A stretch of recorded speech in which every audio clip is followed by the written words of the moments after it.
siang, nama saya Bu Rika, ngajarnya kelas 1. Saya ngajar mulai dari 2006 sampai sekarang. Ya 17 tahun lebih saya mengajar di kelas 1 SD.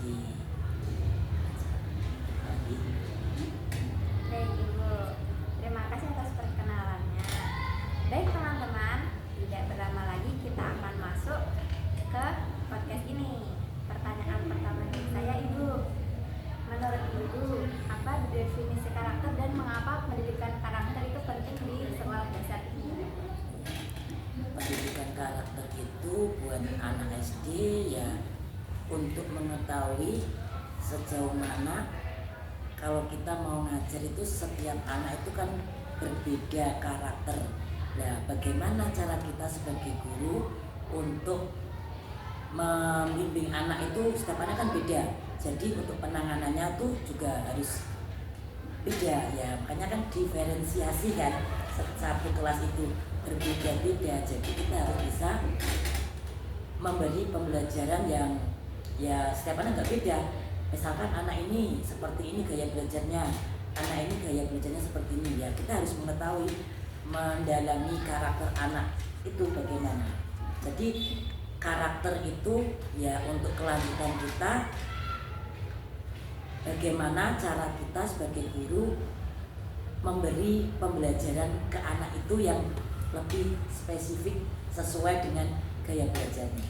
Itu menurut saya. Baik Ibu, terima kasih atas jawabannya. Untuk nilai karakter, apa yang paling penting ditanamkan pada anak usia SD di kelas 1 ini? Kalau di kelas 1 ini ya penanaman sikap.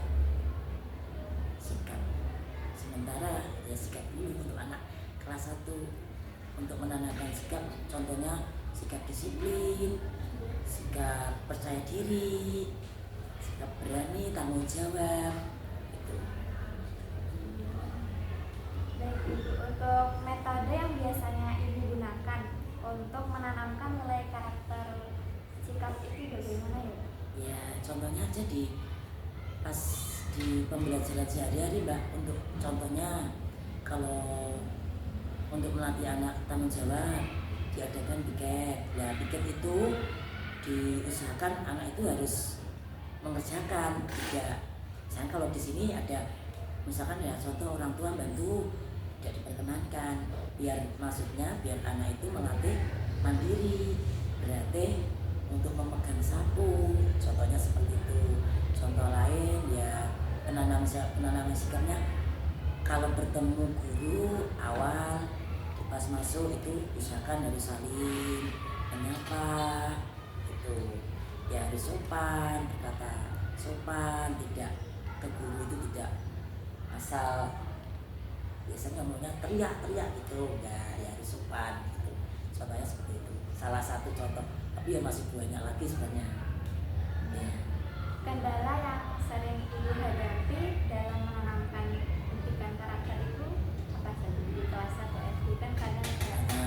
Ya kalau di kelas 1 itu ya berawal dari lingkungan keluarga Mbak. Pertama kan dari lingkungan keluarga. Kalau di lingkungan keluarga itu sudah ditanamkan contoh sikap disiplin, mandiri itu otomatis nanti di sekolah biasanya akan mengikuti. Paling penting ya penanaman di lingkungan keluarga dulu. Kalau lingkungan keluarga dibiasakan seperti itu akan mudah ditanamkan ke anak-anak.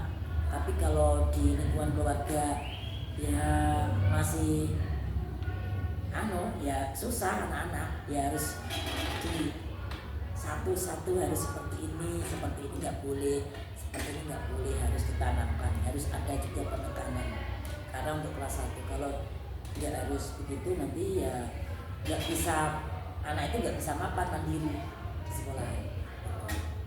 Menurut Ibu, berarti untuk pendidikan karakter itu lebih efektif melalui pelajaran di kelas atau melalui kegiatan di luar kelas untuk menanamkan Pendidikan karakter, kalau menurut saya harus seimbang, di luar kelas juga harus diselipkan pendidikan karakter, di pas pembelajaran pun juga harus diselipkan. Contohnya seperti ada anak yang waktu di kelas teriak, nah seperti itu harus juga ditegur. Nah itu pendidikan maksudnya di dalam kelas pembelajaran. Kalau di luar kelas, di lingkungan pembelajaran, luar pembelajaran seperti pembelajaran waktu ada ekstra, itu ada anak yang seperti apa, itu ya harus kalau anak yang masih ya harus diluruskan gitu. Jadi harus seimbang, harus bareng.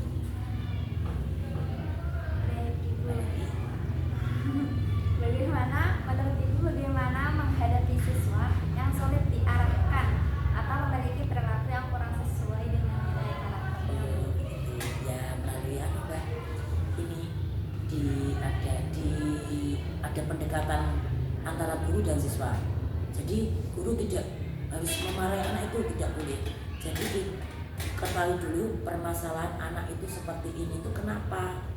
Ya mungkin ada dari keluarga, ada beban dari keluarga, orang tuanya harus aku harus menuntut nilai bagus seperti ini atau gini. Nah jadi harus diketahui dulu sumbernya anak itu kok mengalami perilaku yang tidak sesuai itu kenapa, penyebabnya apa diketahui. Jadi ada pendekatan dari guru dan siswa melalui yang tanya jawab gitu. Kalau pas istirahat, oh kamu kenapa kok gini, di rumah gimana gitu. Jadi guru tahu oh permasalahan anak ini seperti ini. Jadi untuk menindaklanjuti guru pun juga pakai cara seperti ini, harus menanamkan sikap ke anak ini, juga harus pakai gimana ya, mungkin kadang ada yang mungkin guru kan kadang juga ada nada tinggi, nada rendah, pelan gitu. Oh kalau seperti anak ini harus dengan halus, kalau seperti ini harus anak dengan agak keras gitu.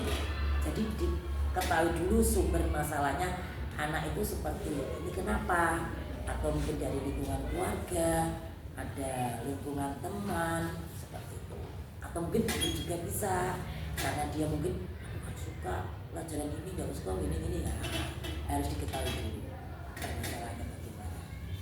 Baik, Ibu, yang terakhir, bagaimana Ibu menilai keberhasilan pendidikan karakter itu di nilai-nilai yang Ibu berikan kepada anak-anak? Ya sejauh ini ya gimana ya, kalau dibilang berhasil ya juga belum berhasil, kalau dibilang cukup ya cukup gitu ya Mbak. Soalnya kan di kelas anak ini diajarkan seperti ini, oh di kemudian hari sudah ada tindak lanjut dari anak-anak gitu. Jadi ada perubahan dari anak yang seperti ini berubah jadi kalau lebih baik. Nah berarti sikap pendidikan yang saya berikan untuk menanamkan karakter itu berarti ada keberhasilan, yang meskipun belum berhasil ya, berarti sepertinya ada perkembangan gitu lah Mbak. Itu aja.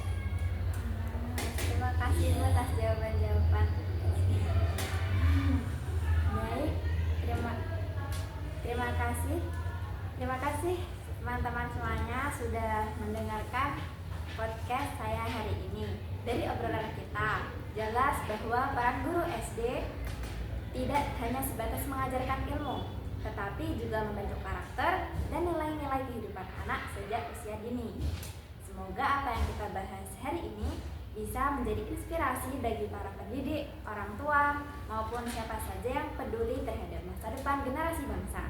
Sampai jumpa di podcast selanjutnya. Tetap semangat menginspirasi dan mari bersama-sama membangun pendidikan yang tidak hanya mencerdaskan, tetapi juga menumbuhkan karakter yang kuat.